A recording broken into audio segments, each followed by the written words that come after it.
ꯑꯍꯥꯟꯕꯃꯛꯇꯗ ꯁꯂꯥꯏ story ꯆꯦꯅꯦꯜꯒꯤ ꯃꯍꯨꯠ ꯁꯤꯟꯖꯗꯨꯅ ꯄꯥꯟꯊꯣꯏ ꯃꯉꯥꯡꯅ ꯃꯌꯥꯝꯕꯨ ꯇꯔꯥꯝꯅ ꯑꯣꯛꯆꯕꯒ ꯂꯣꯏꯅꯅ ꯏꯀꯣꯛ ꯅꯧꯅ ꯈꯨꯔꯨꯝꯖꯔꯤ꯫ ꯉꯁꯤꯁꯨ ꯃꯌꯥꯝꯒꯤꯗꯃꯛꯇ ꯅꯨꯡꯉꯥꯏꯔꯕ ꯐꯨꯡꯒꯥ ꯋꯥꯔꯤ ꯑꯃ ꯄꯨꯗꯨꯅ ꯂꯥꯛꯆꯔꯦ꯫ ꯋꯥꯔꯤ ꯑꯁꯤꯒꯤ ꯃꯃꯤꯡꯅ ꯎꯆꯦꯛ ꯑꯣꯟꯈ꯭ꯔꯕ ꯔꯥꯖꯀꯨꯃꯥꯔꯤ꯫ ꯋꯥꯔꯤ ꯑꯁꯤꯕꯨ ꯏꯕꯤꯔꯛꯄꯅ ꯑꯊꯧꯕ ꯃꯤꯇꯩ꯫ ꯍꯧꯖꯤꯛ ꯃꯌꯥꯝꯒꯤ ꯃꯐꯝꯗ ꯋꯥꯔꯤ ꯑꯁꯤ ꯈꯨꯗꯣꯜ ꯇꯝꯖꯔꯤ꯫ ꯃꯌꯥꯝ ꯄꯨꯟꯅ ꯇꯥꯃꯤꯟꯅꯔꯁꯤ꯫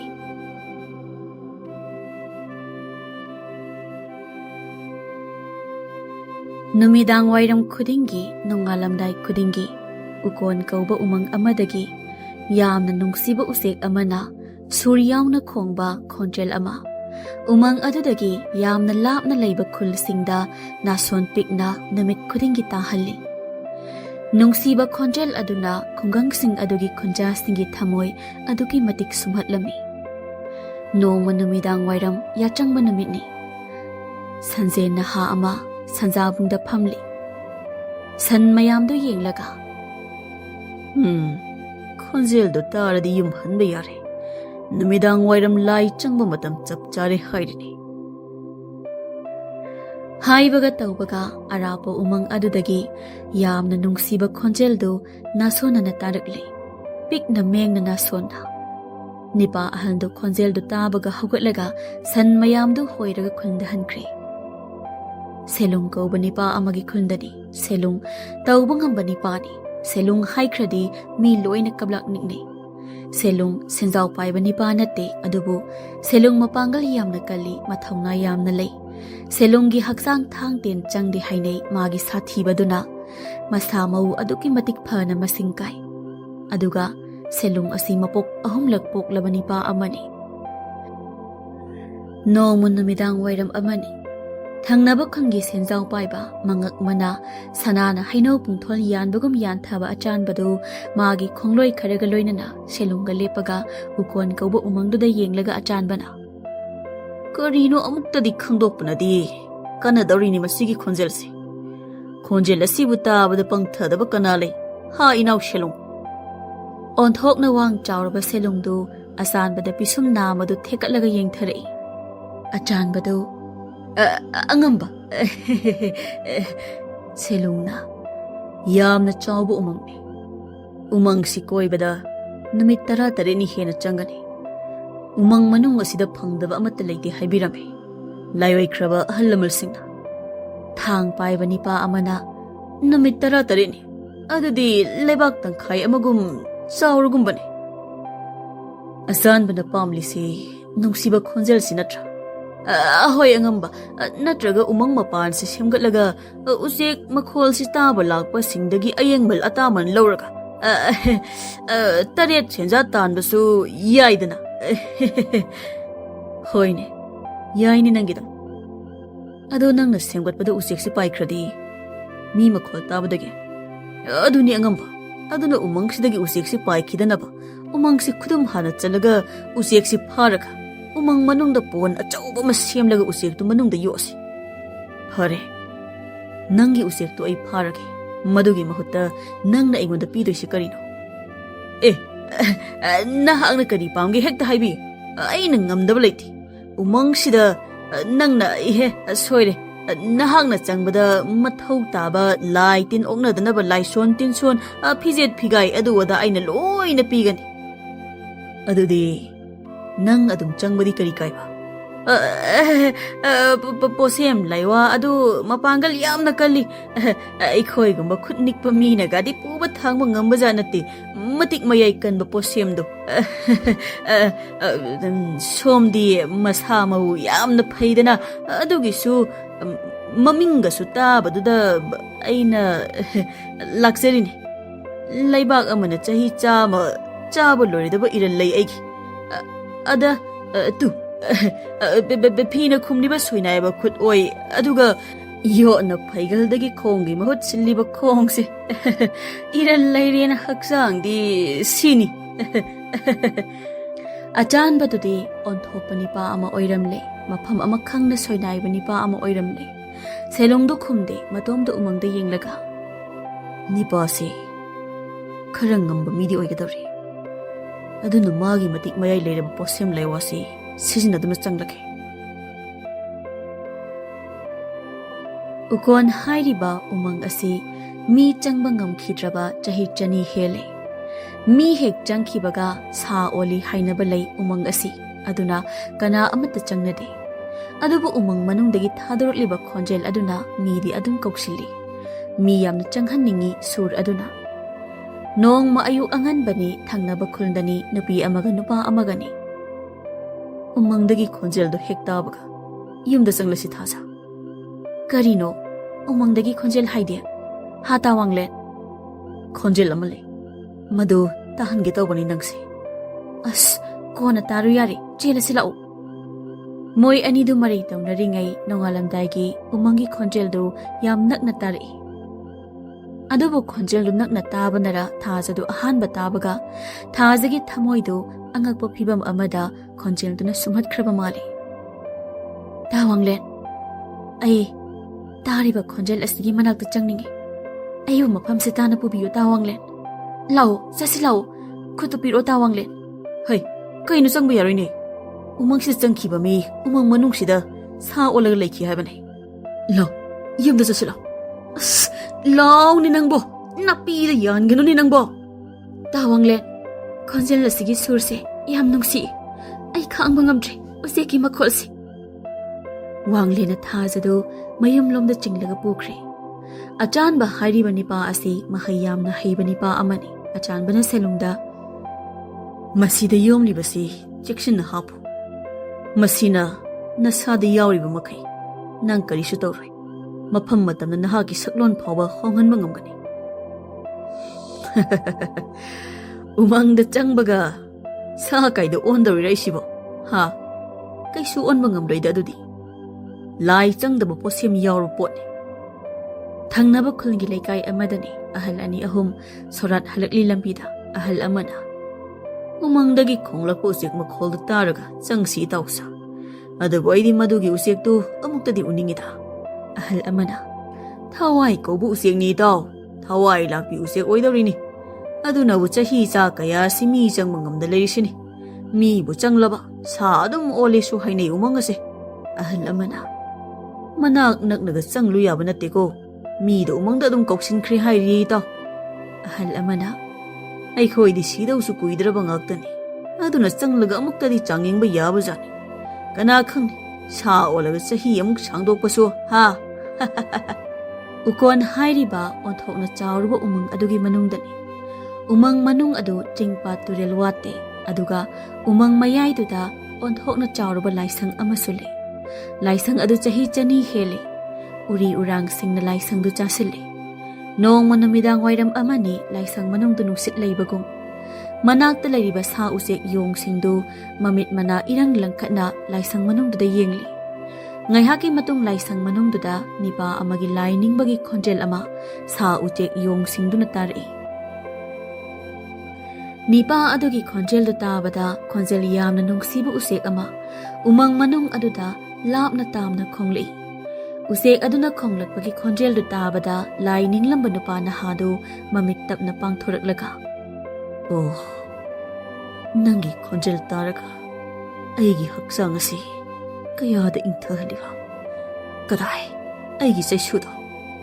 Laining banaha singkhangdu magi saishudo namlaga hagole.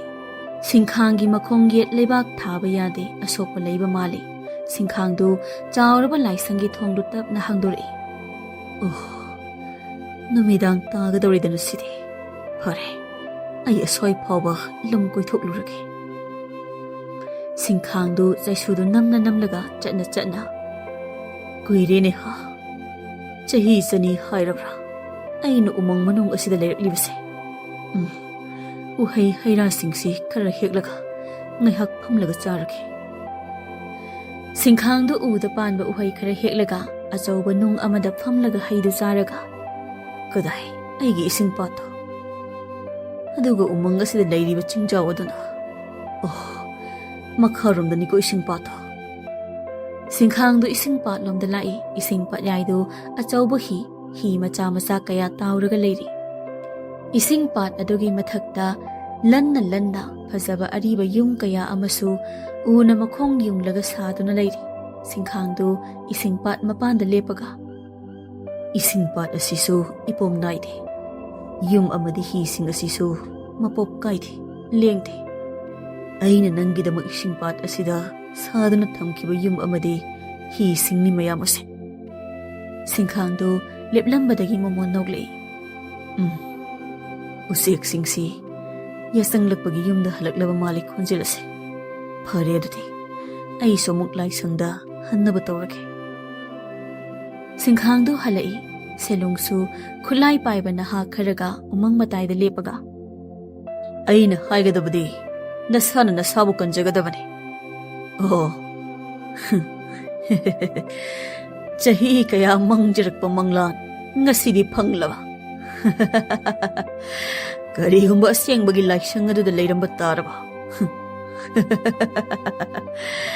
Hai, changsila. Selongdu naha kharaduga umangda akiba yaudana changki. Adubu somda khul amada selong changki baga maibi ama khulgi laimangda sensinkiduna lai kanna tongkhalei. Nang nangam na chang adubu tugani nang su adu. Mapok babu apa thamoy kendaba. Nangi hakdak loi kredo umang ama. Hantak na loire nangi mapok nang bumagi kutta. Chahi chani henba taibang mi amata changba yada nangi maram na oy. Nang thoglakano naral yare hantaki nahaki mapok. Selongdu umang manungda. Isalinaw sa umang siyam na sawi. Aduna tangay magpadrabadi kaidok na si. Usek tu panglaba matong se. Sige pafal haibadi lamtak si asigi mayay da uriba sida punsi. Nipa amana. Iyamba punna dum chatmina si. Umang si yam na sui. Sa kay khonjel lap na yam na tay. Nipa amana. Namidang wairam hek oibaga usek makhol tabu mai kay da changlaga. Usek tu paraga thunahan si iyamba. Selongdu nokphet. Usek ado usek nate. Rajkumari amagi khonjel. Kari Rajkumari haiba. Usek khongba nate. Rajkumari aduna ngangba isagi sur amani. Mayak yaudaba sur. Mahaki Rajkumar aduga phaungnaba isagi khonjel tanthani. Rajkumari amaga Rajkumar amaga aduga iyambana aikhoibu umangsida madu khangna karigi pusilakliba. Achanbada thajaba ama pirambani. Ai mahaki posem leiwa khutlai asi mathau tai. Ai mapok ahum surabani pone. Ha kari mapok ahum suraba mi nahak.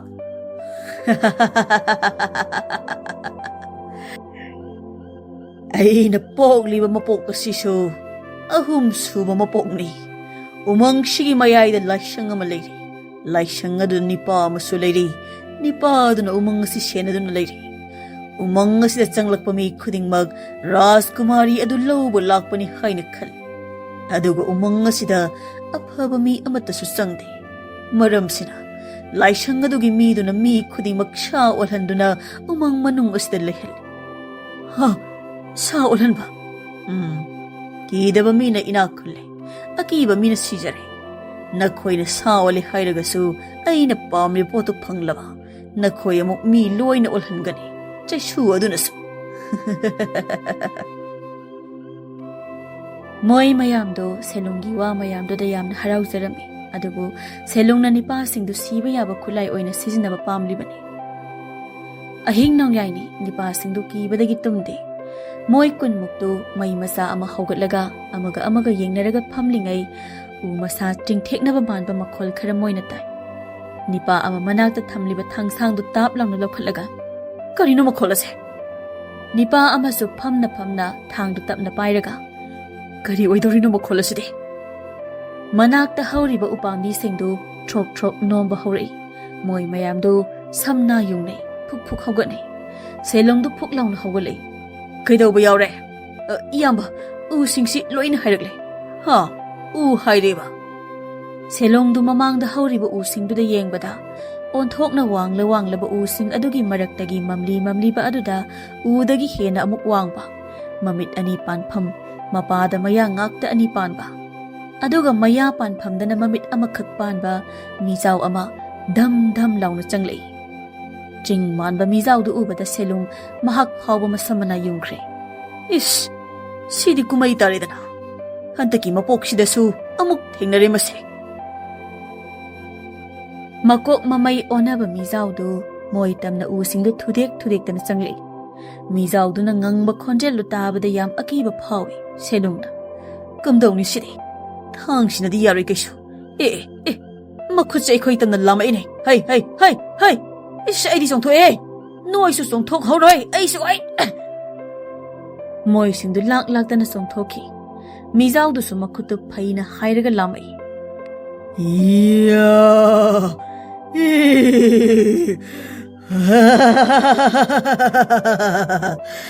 ꯇꯥꯏꯕꯪ ꯃꯤ ꯃꯅꯝꯁꯤ ꯌꯥꯝꯅ ꯅꯨꯡꯁꯤ꯫ ꯁꯦꯂꯣꯡꯗꯨ ꯃꯥꯒꯤ ꯊꯥꯡꯁꯥꯡꯗꯨ ꯆꯦꯠꯅ ꯄꯥꯏꯔꯒ ꯃꯃꯤꯠꯇ ꯅꯠꯇ꯭ꯔꯕꯗꯤ ꯃꯥꯏꯊꯤꯕ ꯄꯤꯕ ꯉꯝꯂꯣꯏ꯫ ꯅꯨꯄꯥ ꯃꯌꯥꯝꯗꯨ ꯆꯦꯟꯁꯤꯜꯂꯛꯏ꯫ ꯏꯌꯥꯝꯕ, ꯑꯩꯈꯣꯏ ꯆꯦꯜꯂꯁꯤ ꯏꯌꯥꯝꯕ꯫ ꯆꯦꯟꯕ ꯌꯥꯗꯦ, ꯑꯩꯈꯣꯏ ꯆꯦꯟꯕ ꯂꯥꯛꯄ ꯅꯠꯇꯦ꯫ ꯏꯌꯥꯝꯕ, ꯑꯁꯨꯛ ꯆꯥꯎꯕ ꯃꯤꯁꯤꯒꯤ ꯃꯅꯥꯛꯇ ꯆꯪꯕꯗꯤ ꯑꯩꯈꯣꯏꯗꯤ ꯇꯤꯟ ꯀꯥꯡ ꯃꯥꯜꯂꯅꯤ ꯁꯤꯗꯤ꯫ ꯅꯈꯣꯏ ꯃꯩ ꯌꯥꯝꯅ ꯆꯥꯎꯅ ꯊꯥ, ꯃꯗꯨꯒꯤ ꯃꯩꯉꯥꯜ ꯑꯗꯨꯅ ꯃꯤ ꯑꯆꯧꯕ ꯑꯁꯤꯒꯤ ꯃꯅꯤꯡꯁꯤ ꯎꯍꯟꯒꯅꯨ꯫ ꯑꯩ ꯃꯅꯤꯡꯗꯒꯤ ꯂꯥꯟ ꯇꯥꯔꯛꯀꯦ꯫ ꯍꯣꯏ, ꯇꯧꯖꯒꯦ ꯏꯌꯥꯝꯕ꯫ ꯅꯤꯄꯥꯁꯤꯡꯗꯨ ꯃꯩ ꯆꯥꯎꯅ ꯊꯥꯒꯠꯂꯛꯏ꯫ ꯃꯤ ꯑꯆꯧꯕꯗꯨ ꯂꯥꯎꯗꯅ ꯉꯪꯂꯒ ꯃꯤꯁꯤꯡꯗꯨ ꯂꯥꯝꯗꯅ ꯊꯤꯔꯛꯏ꯫ ꯃꯤꯅꯝꯁꯤ ꯁꯣꯝꯗ ꯂꯥꯛꯏꯅ꯫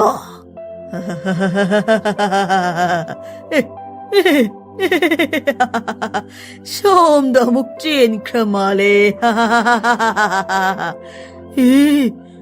ꯀꯔꯤꯅꯣ ꯏꯃꯥꯡꯗ ꯑꯁꯥꯕ ꯄꯣꯠ ꯑꯃ ꯉꯥꯡꯅ ꯎꯔꯤꯁꯦ?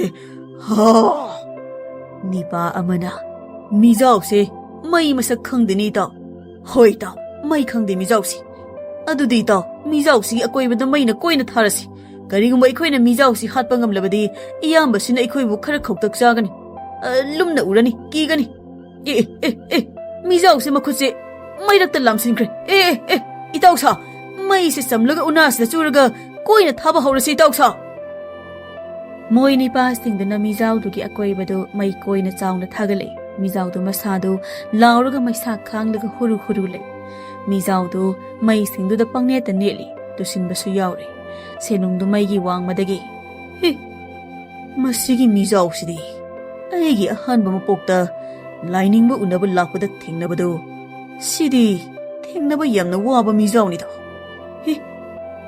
ꯁꯤꯡꯕꯁꯤ ꯑꯆꯥꯟꯕꯒꯤ ꯃꯤꯁꯤꯡꯁꯤꯅ ꯍꯦꯜꯂꯝꯂꯦꯅꯦ꯫ ꯑꯁ, ꯃꯤꯖꯥꯎꯁꯤꯅ ꯃꯩꯁꯦ ꯑꯩꯉꯣꯟꯗ ꯂꯣꯏꯅ ꯀꯧꯁꯤꯜꯂꯛꯂꯦꯅꯤ꯫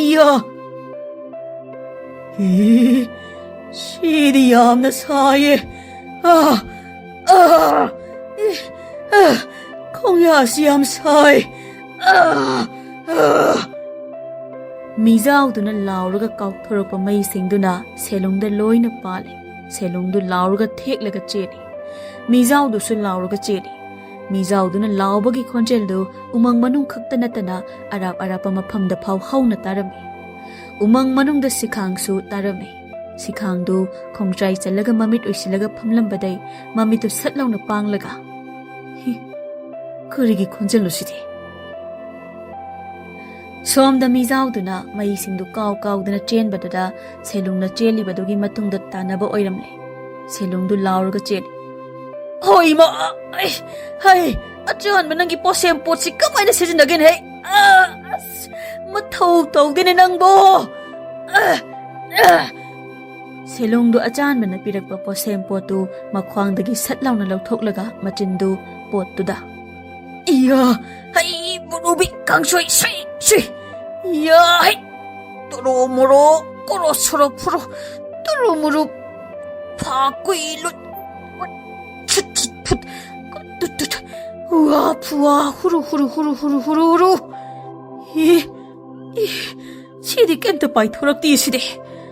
ꯑꯗꯨꯗꯤ ꯑꯩ ꯅꯥꯀꯜꯗ Nakalsisu lamay loina samnaraga loina chakthiraklene tawrisi Mizaw do lauraga uzaw awang basing do purok launa haidok tana chenkre. Selong sumagi thopa lauraga chenkre. Umangi akang ba mafam khara maina phajana chaklami.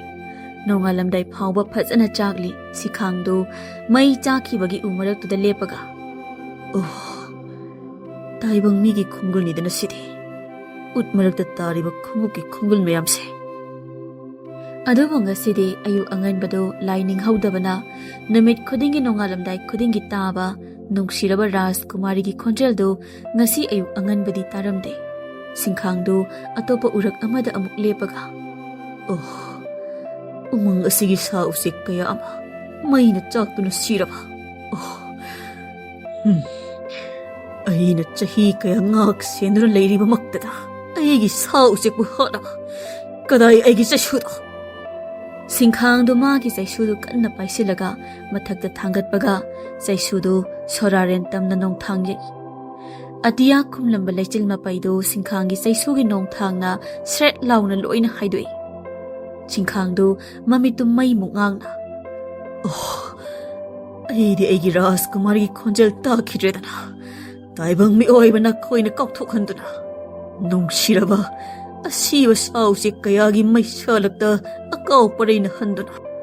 Ngasi somong madam koy na sijin na kidraba sa su na hakinatik na yay sijin na batari do. Somda selong do urak da chana. Korino laysilse. Ikat kreda ngasidi. Korino somda laysilse. Hotrong ko na layraga. Nong thang masuman ba ama umanglom da takri base. Umang ngasi makal gi tawdo ui haibado ni dana. Selong do umakong amada tumina pamlambadagi. Onthok pa mapok ni da ko is. Rajkumari asi lawba phangdriba phawba aina mapok kayarak poklabasu Rajkumari na hakal luhongdriba phawba aidi waduna dum laikhinida. Rajkumari amuktang lawba phangnaba nikhiba aigi ahanba mapokta nikhiba thawjame lining manaha sinkhangdagi aina poklisi mapok ahum sure handak adubu Rajkumari adudi phangnana hekta siba ise handaki mapok asimade atopa maong amada hinglake. Rajkumari asi kauragi khalasu aigi wakhal asi Rajkumari asi da hekta singsinki.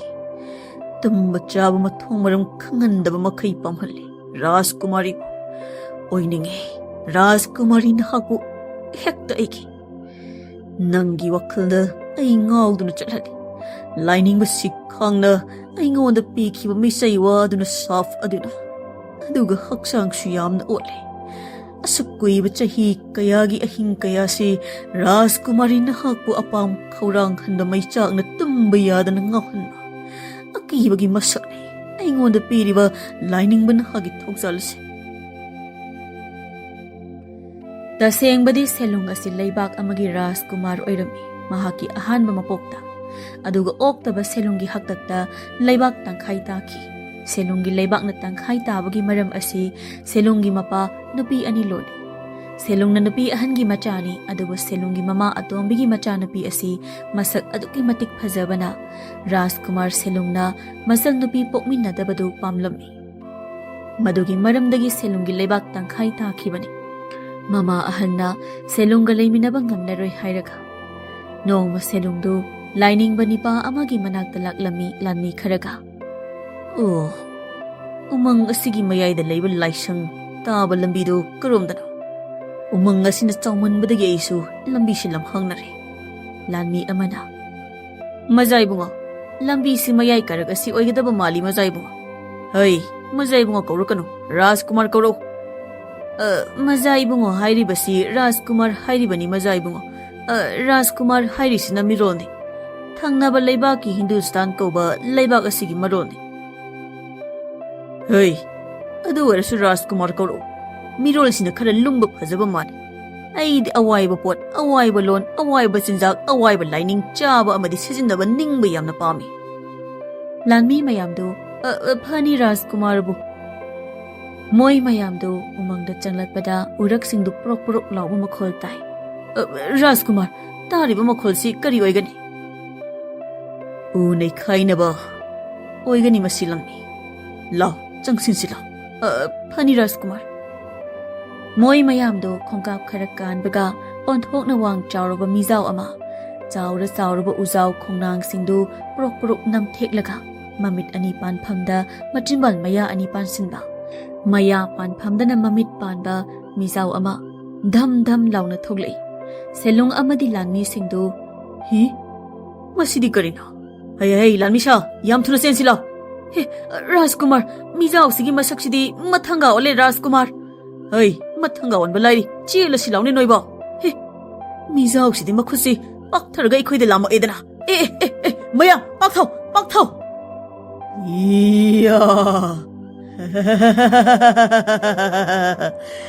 Daibang mi si haubani ne.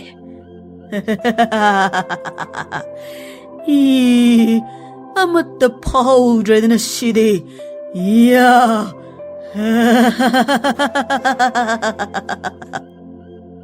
Som dalan mi amana. Makusi amuk thadarak le Rajkumar. Hera, sidi makusi thang maton sin nganglaga ai. Hey, lalmi sha, isa gi thang do. Mizau sigi makut ngawai.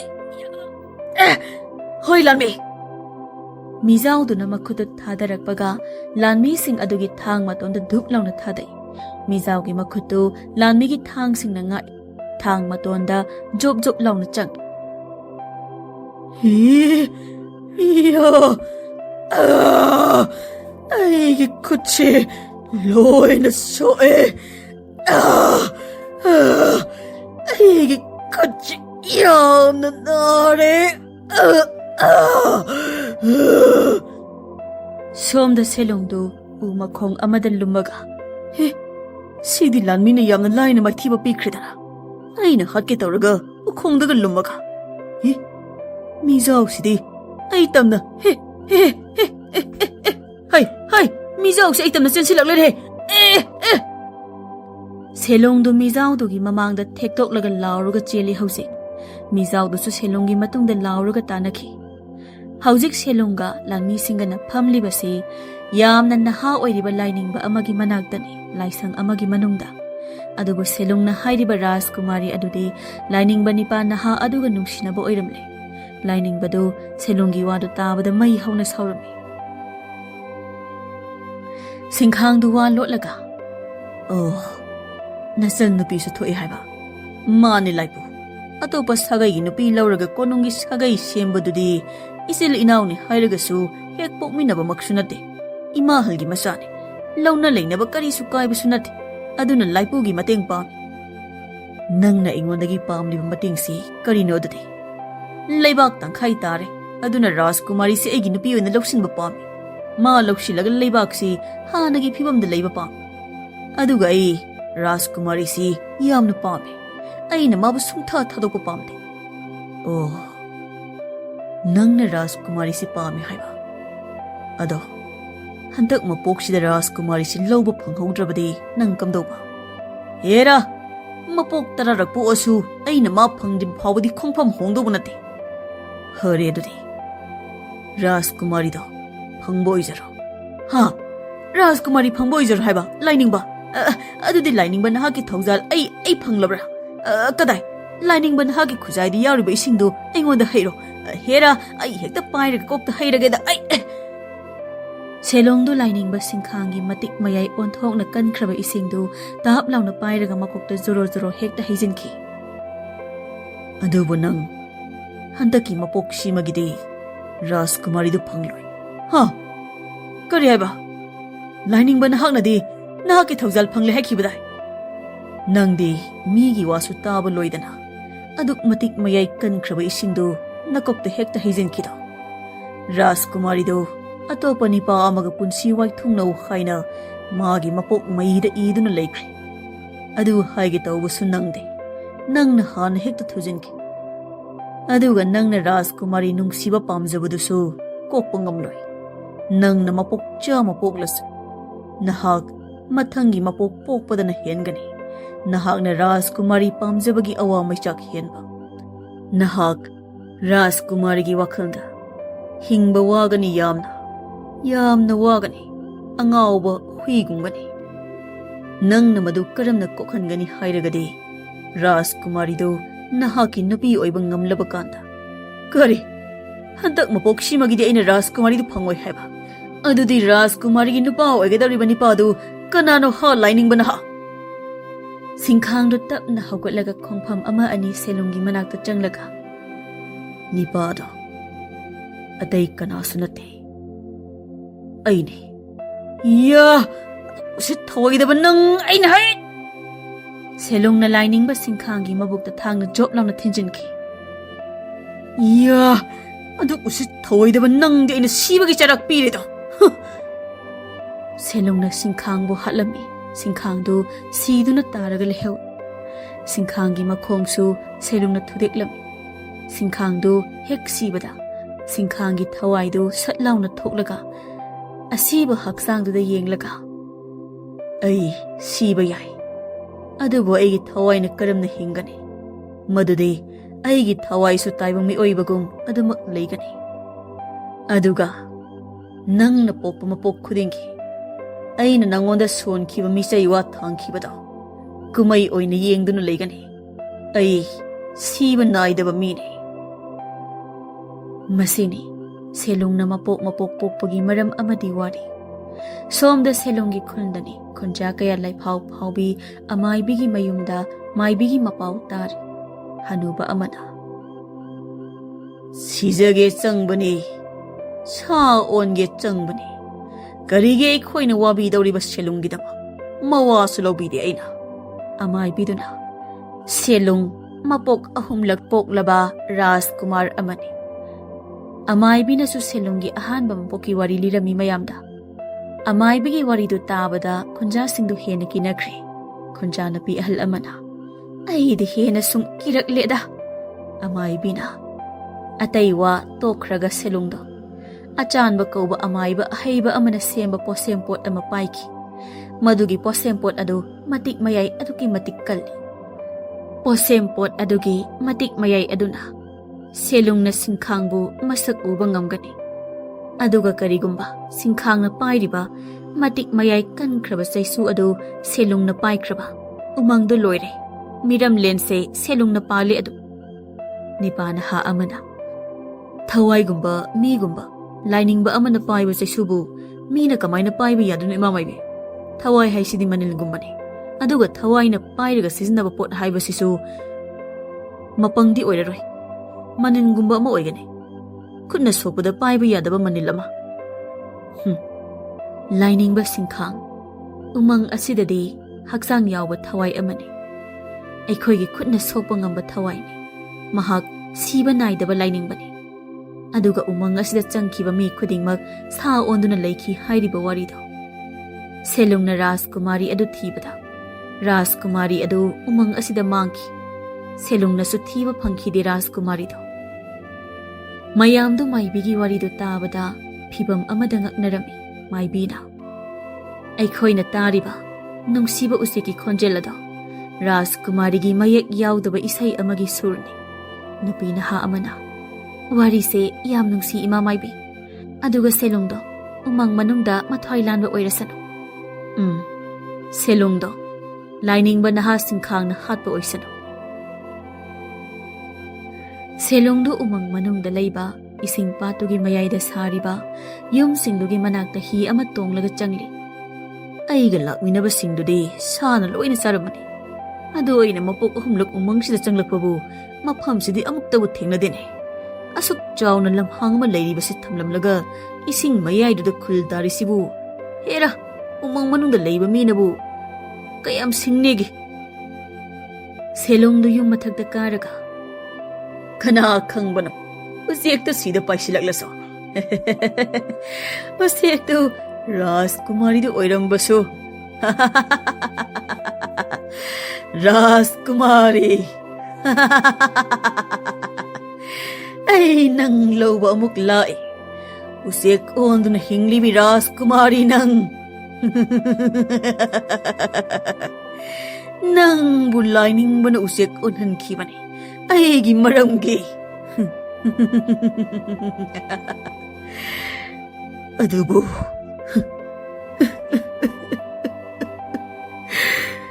Ay wari ibo. Nahak thakta phangawba lainingba mahaki pam. Mapok kaya poklabasu ay nungayba mapokti phangtri. Rajkumari na Uchek onduna laikrabasu ay nangbu amuktang luhonglak. Aigi mapok sina ay aroyba mapok oikraki. Ay na mapok kaya ragpoklabasu hui angawbagum hinghale. Rajkumari na haki wakalda. Lining ba mahaki sa michaywa thangba duna. Selungdo numida ising ipak mathakta sariba yum amagi mathakta tumlingay. Wahongdagi hena phajaba Uchek ama maingalgum ngana ising ipak mathakta tawriba achauba hi amada paislaktuna tarami. Uchek tu hi matongda tonglaga selungna tumliba yumduda yenglaga. Taibang mi sidi matau karamna umang sida changlakpa mi aphaba mi oigante aphaba mi amata natte umang sidadi taibang mi hek changlakpaga sa olhanbani lainingba mahakna aduga mahak asina matau karamna mafam asi yoksilakliba. Rajkumari Uchek ado selungna tumliba yumdugi yumthakta paisilak. Rajkumari Uchek tu yumthakta hek tongbaga. He, sidi selungnidana. Mabu hauzik phawu sidribra. Mi phatanang siba naidaba. Mi amagi matik mayai chelabra. Aduga nangna karigi maphamsida lakliba. Magise. Ai thiba soidana lakpa oirumgani. Aduna masi hatok haurake. Rajkumari Uchek tu magi masadu phara nomlaga kanthoklaga magi yamna nungsiba isaigi surgi khonjeldu hauna kana khonglei. Rajkumari Uchek ki surgi khonjeldu tabada singkhangdu umangdugi migi khongol liringai singkhangi saisudu kanna satlauna paisilaga. Selung. Singkhangdu saisudu chena pairaga chengi hek tawbaga singkhangi mangaksamda yamna langthrik langba thori ama mangaksamda job launa khanguk huglei. Singkhangdu thoriduna mangaksamda hek thubaga masadu onthokpa phibam amada niklaga phaina taki. Singkhangna una marakta niklaga taraga leiringai selunga lakminaba mi singdu changlei nipa amana. Aikhoigi angamba achanbagi posem yauraba thori si mathau tawini mayam ha. Nipa amana. Mathau phajana tawre thori si. Yengbada maiga brang haugadaba manba nipa si tumina unglaga taraga leikhrenhe. Nipa amana amo. Lai manba nipa si kamdau sige maya. Nipa amana. Hatokla si kanate. Hatpa yade. Uchek tu maga pau phaunabane. Aduna mangonda Uchek tu hanglasi. Selunga mawa lawdi. Mijau su aikoina hatke tauba. Aduga lai manba nipa si su aikoina phabane. Selongdi hanbu halamlani mayumda. Aduna Uchek tu pharaga aikoina puthokrasi. Aduga achanbana selongda pigani hairiba manado aikoina laurase. Achanbadagi. Moi mayamna singkhangi mangaksamda thoridu yalaga chingba hek haubaga. Mi se khaklum luma ine mayam. Moi mayamdo matungda satlauna khangi yeng thoklubada singkhangdo lepaga thoridu makhut anina yam laini yalaga leirami. Selungi khongloisa nakhoi loinamak sha olhanduna umang asida lehenba tarida. Kari maramgi nakhoina engonda etpa piribano. Aikhoi di Uchek phaba lakpane. Aikhoi chilhaurase masi mawong amagi lai oiramle. Chilhaurase. Mayamdu lau dana chenba haurakpaga singkhangdu magi saisudu selungi mi singdu da lam dana pop launa thomthaba haurai. Angakpani singkhangi saisudu na thabada mi oi singdu mathang ok onba yaurak hui onba yaurak yong ikai thibi onba yaurai san iroi onba su yaurai. Sa olaba mi singdu khawang khongduna koichen chenba haurai.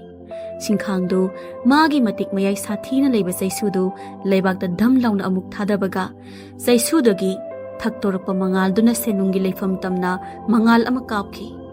ꯑꯗꯨꯕꯨ ꯁꯣꯝꯗ ꯁꯦꯅꯨꯡꯗꯨꯗꯤ ꯔꯥꯖꯀꯨꯃꯥꯔꯤ ꯎꯆꯦꯛꯇꯨ ꯐꯥꯔꯒ ꯆꯞꯄꯒ ꯂꯩꯔꯝꯂꯦ. ꯅꯪꯅ ꯃꯔꯝ ꯑꯣꯏꯔꯒ ꯃꯤꯑꯣꯏ ꯄꯣꯛꯅ ꯍꯦꯛ ꯐꯪꯒꯦ ꯉꯝꯗ꯭ꯔꯕ ꯑꯩꯅ ꯄꯣꯛꯂꯤꯕ ꯃꯄꯣꯛ ꯑꯍꯨꯝꯁꯦ, ꯅꯪꯅ ꯃꯔꯝ ꯑꯣꯏꯔꯒ ꯃꯤꯑꯣꯏ ꯄꯣꯛꯅ ꯍꯦꯛ ꯐꯪꯒꯦ ꯂꯩꯇ꯭ꯔꯕ ꯑꯩꯅ ꯄꯣꯛꯂꯤꯕ ꯃꯄꯣꯛ ꯑꯍꯨꯝꯁꯤ ꯅꯪꯅ ꯀꯌꯥꯗꯤ ꯑꯣꯠꯅ ꯍꯤꯡꯍꯜꯂꯦ ꯑꯩꯁꯦ. ꯑꯗꯨꯅ ꯅꯪ ꯑꯩꯅ ꯉꯁꯤ ꯃꯐꯝ ꯑꯁꯤꯗ ꯂꯨꯍꯣꯡꯂꯒ ꯌꯨꯝꯗ ꯄꯨꯈꯤꯗꯧꯔꯤꯕꯅꯤ. ꯇꯥꯕ꯭ꯔꯥ ꯑꯩꯒꯤ ꯊꯋꯥꯏ? ꯅꯍꯥꯛ ꯑꯩꯒꯤ ꯏꯁꯩꯒꯤ ꯁꯨꯔꯒꯤ ꯈꯣꯟꯖꯦꯜ ꯇꯥꯔꯕꯗꯤ ꯑꯩꯈꯣꯏ ꯑꯅꯤꯒꯤ ꯃꯪꯂꯥꯅ ꯁꯥꯒꯠꯆꯕ ꯃꯐꯝ ꯑꯁꯤꯗ ꯑꯃꯨꯛꯇ ꯂꯥꯛꯑꯣ. ꯑꯩꯒꯤ ꯏꯅꯥꯛꯇ ꯑꯃꯨꯛꯇ ꯂꯥꯛꯑꯣ. ꯀꯅꯥ? ꯊꯋꯥꯏ ꯍꯥꯏꯗꯤ ꯀꯅꯥ? ꯀꯧꯔꯣ, ꯅꯪꯒꯤ ꯎꯆꯦꯛ ꯂꯥꯕꯗꯣ ꯀꯧꯔꯣ. ꯀꯗꯥꯏꯗ ꯆꯠꯈ꯭ꯔꯦ ꯑꯩꯒꯤ ꯄꯨꯛꯆꯦꯞꯇ ꯌꯦꯞꯈꯤꯕ ꯀꯨꯟꯗꯣ ꯂꯩꯔꯥꯡ ꯑꯔꯦꯡꯕꯗꯣ? ꯑꯣ, ꯀꯨꯟꯗꯣ ꯐꯪꯂꯦ. ꯃꯁꯤꯗꯤ ꯀꯨꯟꯗꯣꯁꯤ ꯃꯉꯛꯁꯤꯡ ꯑꯁꯤꯗ ꯗꯣꯛ ꯂꯥꯎꯅ ꯍꯦꯛ. ꯁꯦꯂꯨꯡꯅ ꯔꯥꯖꯀꯨꯃꯥꯔꯤ ꯎꯆꯦꯛꯇ ꯀꯨꯟꯗꯣꯗꯨ ꯍꯨꯛꯀꯦ ꯍꯦꯛ ꯇꯧꯕꯒ ꯁꯤꯡꯈꯥꯡꯗꯨ ꯃꯩꯒꯨꯝꯅ ꯍꯣꯠꯆꯤꯜꯂꯛꯇꯨꯅ ꯁꯤꯡꯈꯥꯡꯅ ꯁꯦꯂꯨꯡꯗ ꯃꯥꯒꯤ ꯆꯩꯁꯨꯗꯨꯅ ꯍꯥꯏꯖꯤꯟꯗꯅ ꯊꯣꯝꯈꯤ. ꯁꯦꯂꯨꯡꯗꯨ ꯃꯁꯥꯗꯨ ꯃꯩꯔꯥ ꯆꯕꯨꯜ ꯑꯃ ꯕ꯭ꯔꯪ ꯂꯥꯎꯅ ꯍꯧꯔꯒ ꯁꯜꯂꯒ ꯄꯥꯏꯊꯣꯛꯈꯤ. ꯁꯦꯂꯨꯡꯗꯨ ꯌꯨꯝꯗꯨꯗꯒꯤ ꯏꯁꯤꯡꯂꯣꯝꯗ ꯐꯅ ꯂꯥꯞꯅ ꯏꯁꯤꯡꯗ ꯖꯣꯝ ꯖꯣꯝ ꯂꯥꯎꯅ ꯊꯣꯝꯗꯅ ꯄꯥꯏꯊꯣꯛꯂꯒ ꯍꯤꯖꯥꯎ ꯑꯃꯗ ꯄꯣꯞ ꯂꯥꯎꯅ ꯊꯣꯝꯖꯤꯟꯈꯤ. ꯁꯦꯂꯨꯡꯅ ꯊꯣꯝꯖꯤꯟꯕꯗ ꯍꯤꯖꯥꯎꯗꯨ ꯁꯦꯡꯀꯨꯞ ꯁꯥꯅ ꯆꯥꯏ. ꯁꯤꯡꯈꯥꯡꯗꯨ ꯁꯦꯂꯨꯡꯗ ꯌꯥꯝꯅ ꯉꯛꯅ, ꯀꯔꯤꯅꯣ ꯑꯩꯒꯤ ꯆꯩꯁꯤꯅ ꯊꯦꯡꯕꯗ ꯁꯦꯂꯨꯡꯁꯤ ꯁꯥ ꯑꯣꯟꯕ ꯉꯝꯗ꯭ꯔꯤꯕꯁꯦ? ꯔꯥꯖꯀꯨꯃꯥꯔꯤ ꯎꯆꯦꯛꯅ, ꯆꯍꯤ ꯀꯌꯥꯒꯤ ꯃꯇꯨꯡꯗ ꯉꯁꯤꯗꯤ ꯅꯍꯥꯛ ꯑꯩꯉꯣꯟꯗ ꯋꯥꯔꯧꯕ ꯊꯥꯗꯣꯛꯇꯨꯅ ꯅꯪ ꯑꯩꯒꯤ ꯏꯅꯥꯛꯇ ꯂꯥꯛꯂꯦꯀꯣ. ꯁꯦꯂꯨꯡꯅ ꯂꯥꯟꯕꯅꯤ ꯍꯥꯏꯔꯒꯁꯨ ꯑꯩꯅ ꯅꯪꯉꯣꯟꯗꯁꯨ ꯀꯔꯤꯒꯤ ꯋꯥꯔꯧꯈꯤꯕꯅꯣ ꯔꯥꯖꯀꯨꯃꯥꯔꯤ? ꯅꯪ ꯃꯔꯝ ꯈꯪꯈꯤꯀꯣ. ꯏꯀꯥꯏ ꯅꯨꯡꯁꯤ ꯌꯥꯅꯅ ꯅꯪꯉꯣꯟꯗꯒꯤ ꯑꯩꯅ ꯂꯥꯞꯈ꯭ꯔꯕꯁꯨ ꯅꯪꯒꯤ ꯈꯣꯟꯖꯦꯜꯕꯨ ꯅꯣꯡꯃꯒꯤ ꯇꯥꯍꯧꯗꯅ ꯑꯩ ꯂꯩꯉꯝꯗꯦ ꯉꯁꯤꯁꯨ. ꯃꯤꯠꯅ ꯎꯗꯅ ꯅꯥꯀꯣꯡꯅ ꯇꯥꯗꯅ ꯊꯥꯖꯕꯁꯨ ꯊꯝꯒꯅꯨ. ꯑꯩꯕꯨꯁꯨ ꯎꯆꯦꯛ ꯑꯣꯏꯅ ꯑꯗꯨꯃꯛ ꯍꯤꯡꯗꯨꯅ ꯂꯩꯍꯟꯕꯤꯌꯨ. ꯀꯗꯥꯏ? ꯅꯪꯒꯤ ꯍꯛꯆꯥꯡꯗꯣ ꯑꯩꯒꯤ ꯆꯩꯁꯨꯁꯤꯅ ꯊꯦꯡꯗꯨꯅ ꯔꯥꯖꯀꯨꯃꯥꯔꯤꯒꯤ ꯁꯛꯂꯣꯟꯗ ꯑꯃꯨꯛ ꯌꯦꯡꯂꯒꯦ ꯉꯁꯤꯗꯤ. ꯑꯩꯒꯤ ꯊꯋꯥꯏ, ꯑꯩꯅ ꯐꯪꯖꯔꯤꯕ ꯅꯍꯥꯛꯀꯤ ꯃꯩꯆꯥꯛꯁꯦ ꯑꯩ ꯐꯪꯗꯨꯅ ꯑꯗꯨꯝ ꯂꯩꯁꯅꯨ. ꯑꯩꯅ ꯎꯆꯦꯛꯀꯤ ꯃꯄꯣꯛ ꯂꯥꯡꯒꯣꯟꯗ ꯍꯤꯡꯖꯔꯤꯕꯁꯦ ꯅꯍꯥꯛꯅ ꯑꯃꯨꯛꯇꯪ ꯑꯩꯕꯨ ꯀꯧꯔꯛꯄ ꯉꯥꯏꯗꯨꯅ ꯍꯤꯡꯖꯔꯤꯕꯅꯤ. ꯎꯆꯦꯛꯀꯤ ꯃꯄꯣꯛ ꯂꯥꯡꯒꯣꯟ ꯑꯣꯏꯕ ꯐꯪꯍꯟꯕꯒꯤꯁꯨ ꯅꯍꯥꯛꯄꯨ ꯊꯥꯒꯠꯆꯔꯤ. ꯁꯤꯕ ꯅꯥꯏꯗꯕ ꯑꯩꯅ ꯂꯩꯔꯤꯕ ꯃꯈꯩ ꯅꯍꯥꯛ ꯂꯩꯒꯅꯤ, ꯅꯍꯥꯛ ꯍꯤꯡꯒꯅꯤ. ꯁꯦꯂꯨꯡꯅ ꯂꯥꯟꯕꯅꯤ ꯈꯪꯂꯒꯁꯨ, ꯅꯍꯥꯛ ꯂꯥꯟꯗꯦ ꯈꯪꯂꯒꯁꯨ ꯀꯔꯤꯒꯤ ꯑꯩꯅ ꯅꯍꯥꯛꯄꯨꯁꯨ ꯆꯤꯡꯅꯕꯅꯣ ꯑꯩ ꯈꯪꯗꯦ. ꯃꯣꯏ ꯑꯅꯤꯗꯨ ꯏꯀꯥꯏ ꯅꯨꯡꯁꯤ ꯌꯥꯅꯔꯤꯉꯩ ꯁꯦꯂꯨꯡꯗꯨ ꯏꯁꯤꯡ ꯃꯅꯨꯡꯗ ꯃꯁꯥ ꯄꯨꯝꯕꯗꯨ ꯖꯔ ꯖꯔ ꯆꯥꯎꯈꯠꯂꯛꯏ, ꯁꯥꯒꯨꯝ ꯑꯣꯜꯂꯛꯏ. ꯑꯗꯨꯒ ꯁꯦꯂꯨꯡꯗꯨ ꯑꯉꯛꯄ, ꯌꯦꯡꯕꯗ ꯑꯀꯤꯕ ꯐꯤꯕꯝ ꯑꯣꯏꯕꯒꯤ ꯁꯥ ꯑꯃ ꯑꯣꯜꯂꯒ ꯃꯀꯣꯛꯇꯨꯅ ꯁꯦꯂꯨꯡ ꯑꯣꯏꯔꯒ ꯏꯁꯤꯡꯗꯒꯤ ꯖꯣꯝ ꯂꯥꯎꯅ ꯐꯥꯎꯒꯠꯂꯛꯂꯒ ꯁꯤꯡꯈꯥꯡ ꯇꯝꯅ ꯆꯣꯡꯄꯥꯏ ꯄꯥꯏꯁꯤꯜꯂꯛꯏ. ꯁꯤꯡꯈꯥꯡꯒ ꯔꯥꯖꯀꯨꯃꯥꯔꯤ ꯎꯆꯦꯛꯀꯗꯨ ꯈꯪꯄ꯭ꯔꯦꯛ ꯈꯪꯏ. ꯁꯤꯡꯈꯥꯡꯗꯨ ꯃꯥꯒꯤ ꯆꯩꯁꯨꯗꯨꯒ ꯂꯣꯏꯅꯅ ꯔꯥꯖꯀꯨꯃꯥꯔꯤ ꯎꯆꯦꯛꯇ ꯄꯥꯈꯠꯅ ꯃꯥꯕꯨ ꯀꯣꯟꯕꯣꯏ ꯀꯔꯤꯕꯣꯏ ꯃꯥꯒꯤ ꯃꯇꯨꯡꯗ ꯏꯟꯊꯣꯛꯄꯗ ꯔꯥꯖꯀꯨꯃꯥꯔꯤ ꯎꯆꯦꯛꯇꯨ ꯁꯤꯡꯈꯥꯡꯒꯤ ꯆꯩꯁꯨꯅ ꯊꯦꯡꯂꯨꯔꯕ ꯃꯥꯜꯂꯤ. ꯔꯥꯖꯀꯨꯃꯥꯔꯤ ꯎꯆꯦꯛꯇꯨ ꯃꯥꯒꯤ ꯍꯥꯟꯅꯒꯤ ꯔꯥꯖꯀꯨꯃꯥꯔꯤꯒꯤ ꯐꯤꯕꯝꯗ ꯁꯠ ꯂꯥꯎꯅ ꯃꯤ ꯑꯣꯏꯅ ꯑꯣꯟꯊꯣꯔꯛꯏ. ꯁꯦꯂꯨꯡꯗꯨ ꯁꯤꯡꯈꯥꯡꯗ ꯅꯝꯂꯒꯦꯅ ꯄꯥꯏꯁꯤꯜꯂꯛꯄꯅꯤ. ꯑꯗꯨꯕꯨ ꯔꯥꯖꯀꯨꯃꯥꯔꯤ ꯎꯆꯦꯛꯇꯨ ꯎꯆꯦꯛꯇꯒꯤ ꯔꯥꯖꯀꯨꯃꯥꯔꯤ ꯑꯣꯟꯊꯣꯔꯛꯄꯒꯤ ꯔꯥꯖꯀꯨꯃꯥꯔꯤꯒꯤ ꯐꯖꯔꯕ ꯁꯛꯐꯝꯗꯨ ꯎꯕꯗ ꯁꯦꯂꯨꯡꯗꯨ ꯔꯥꯖꯀꯨꯃꯥꯔꯤꯗ ꯑꯣꯏꯅ ꯆꯣꯡꯁꯤꯟꯈꯤ. ꯑꯗꯨꯕꯨ ꯁꯤꯡꯈꯥꯡꯅ ꯁꯦꯂꯨꯡꯗ ꯆꯩꯗꯨꯅ ꯑꯃꯨꯛꯀ ꯊꯣꯝꯕꯗ ꯁꯦꯂꯨꯡꯗꯨ ꯄꯥꯏꯊꯣꯛꯈꯤ. ꯍꯟꯗꯛꯁꯨ ꯁꯦꯂꯨꯡꯗꯨ ꯏꯁꯤꯡꯗ ꯁꯥꯐꯨ ꯀꯟꯅ ꯑꯃꯨꯛ ꯇꯥꯁꯤꯟꯈꯤ. ꯁꯤꯡꯈꯥꯡꯅ ꯔꯥꯖꯀꯨꯃꯥꯔꯤꯒꯤ ꯃꯈꯨꯠꯇꯨ ꯇꯥꯞ ꯂꯥꯎꯅ ꯄꯥꯏꯔꯒ ꯃꯥꯒꯤ ꯆꯩꯁꯨꯗꯨ ꯏꯁꯤꯡ ꯂꯩꯔꯥꯏꯔꯣꯝꯗ ꯂꯪꯈꯤ. ꯏꯁꯤꯡ ꯃꯌꯥꯏꯗꯨ ꯃꯩꯕ꯭ꯔꯥ ꯍꯧꯕ ꯃꯩꯖꯥꯎ ꯑꯃ ꯊꯣꯛꯂꯛꯏ. ꯑꯗꯨꯒ ꯁꯤꯡꯈꯥꯡꯅ ꯔꯥꯖꯀꯨꯃꯥꯔꯤꯗꯨ ꯄꯝꯂꯒ ꯃꯩꯕ꯭ꯔꯥꯗꯨꯗ ꯅꯦꯠꯂꯒ ꯏꯁꯤꯡ ꯋꯥꯡꯃꯗ ꯆꯦꯟꯈꯤ. ꯅꯨꯃꯤꯠ 5-10 ꯍꯥꯏꯔꯦ ꯁꯤꯡꯈꯥꯡꯅ ꯔꯥꯖꯀꯨꯃꯥꯔꯤꯗꯨ ꯃꯥꯒꯤ ꯂꯥꯏꯁꯪꯗ ꯊꯝꯕ. ꯀꯤꯒꯅꯨ ꯔꯥꯖꯀꯨꯃꯥꯔꯤ, ꯁꯦꯂꯨꯡꯒꯤ ꯑꯔꯣꯏꯕ ꯃꯄꯣꯛꯅꯤ ꯍꯟꯗꯛꯅ. ꯃꯥꯕꯨ ꯑꯩꯅ ꯃꯄꯣꯛ ꯄꯣꯛꯄ ꯈꯨꯗꯤꯡ ꯑꯣꯠꯀꯦ ꯈꯟꯕꯅꯤ. ꯑꯗꯨꯕꯨ ꯃꯍꯥꯛ ꯃꯄꯣꯛ ꯑꯃꯨꯛ ꯍꯟꯅ ꯄꯣꯛꯍꯜꯂꯔꯣꯏ ꯑꯩꯅ. ꯑꯗꯨꯕꯨ ꯃꯍꯥꯛꯅ ꯁꯛꯂꯣꯟ ꯑꯃ ꯄꯨꯊꯣꯛꯄ ꯉꯝꯂꯝꯂꯤꯕꯁꯦ ꯃꯇꯧ ꯀꯔꯝꯅꯅꯣ ꯁꯤꯅꯤ. Angakpane. Mahakna aibu thiba phangbase laibu. Uchek ohanduna leiba aibu. Mahakna matau karamnano. Inak tamna lakpa ngambase. Selongse matik mayai amadi yaurakle handakse. Ahanba mapoksu mahak aina umangsida yamna tamthina punsi tangkhaida yaibi thawai laukhibani. Anisuba mapoksu aina umangasida yamna otnaiduna punsi tangkhaida yaibi thawai laukhibani.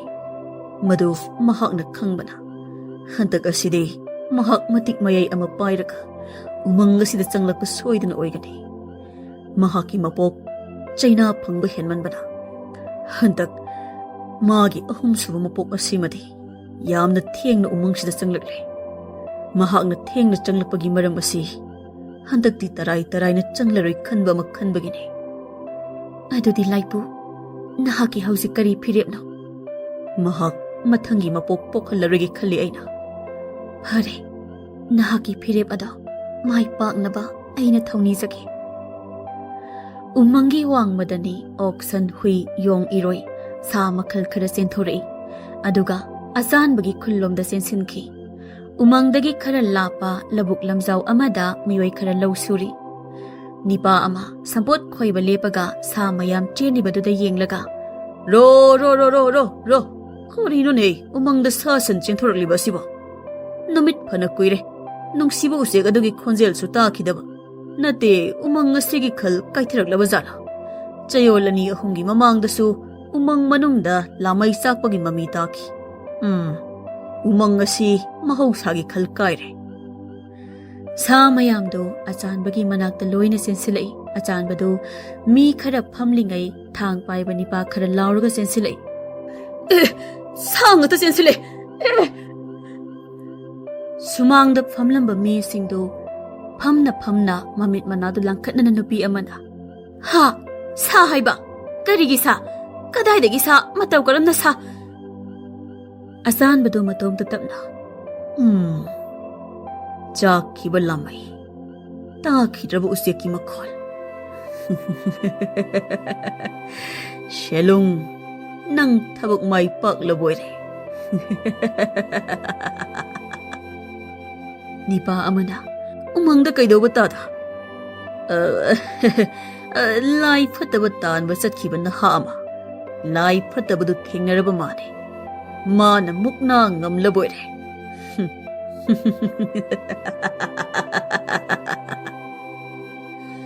Sa mayamdo achanba tamna sensilaklaga achanbagi masada sa singdo giri taklami. Achanba na khangle sa singdo selongga chatminakhiba magi mi singdo ni haiba. Ubang manungdani selong handak ni hena phibam sokna kiramle. Selonggi sakphamduda selongdo hingchabugum maya singjang chauramle. Selongdo masisu sathina palamle. Masa pumbado matu zom chomlamle. Yengbada mi wanthagadaba sakpham oiramle. Selongdo lambi amada khonjel thokna nganglaga gam lakle. Oh, lining bana hakna. Aibu mapok khoding laba. Ado aiba talabadi nang gisu aroi mapok oi halamgani. Singkhangdo khongjai challaga lei mamito isilaga. Lao nang aigi mafam khangbanina aina nangbu thiroi. Namidangni selongdo singkhangi laisang manak yausilai. Ahing asida Rajkumari do soidana luhong lage.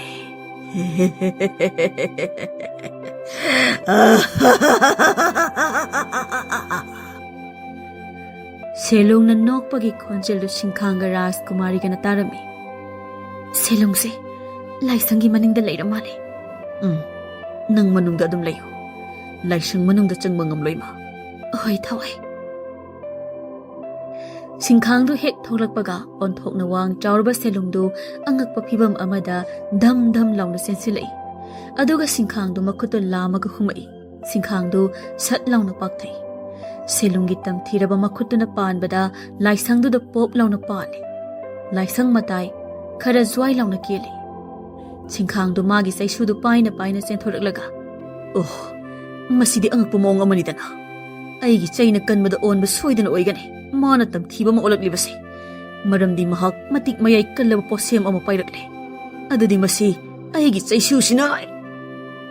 Handakti ma hena mapanggal kankidanaba lairon ama taurage hai. Sinkhangdo magi chaisuduna selongda lamaga kanki. Selongdo chaiduna panbada laisangda pop launa thomjilli. Haujik sinkhanga selonga angakpa phibam amada thomdatnari. Sinkhangi khutlaina magi chaisuni. Selongi khutlaina achanbana pirakpa posempot adunani. Masidi yam laina hatpa ngamloidare. He, karino silungi makhuta pairibase. Rajkumari do aiga lohongdaba yade. Aduna nang hana hataba yade.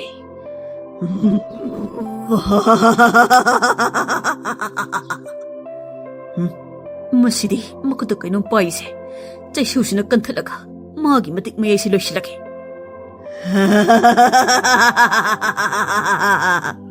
Lining basingkhang nang naingonda tauriba may chaywa ado ay na Rajkumari asi luhong labadi kok laban natra ha.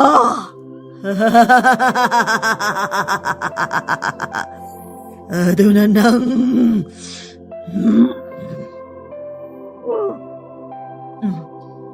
Masidi paktaraga makrangda chichilaga makutta ay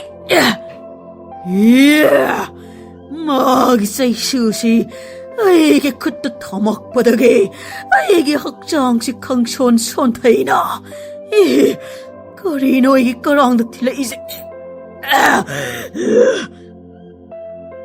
Selongdo makrangdo pairingai selongi makokta sinkhangna chaisuda saphukana pop launa kalai.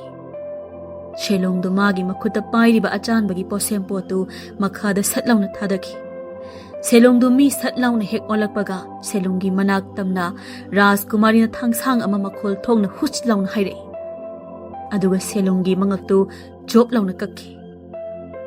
Nangdi kadaidagi thang? Khangde maningda taraga leirambane. Oh, magi khongloisingna pairakpada mafamsida tahawba oiramtai. Asumna sinkhanga Rajkumari gana selongdo hatlami. Aduga sinkhangna selongda sonkhiba michaiwa saptu kokpiram. Mari suba mapokpok tanaba. Selongi asiba masaduda nalaga. Selong mari suba mapok pokhidre. Aduga Rajkumari su sinkhangi thawai oi miyoi bagum lairiba maong adugum sinkhanga umang aduda leiminakirami. Aduga Rajkumari do magi nungsiba isagi sur adudi nongalamda yahaudok. Aduga Rajkumari do magi nungsiba isagi sur adudi nongalamda yahaudok. Aduga namit taramdagi lai thongmai tharamdagi matam amuk sakpa haurami.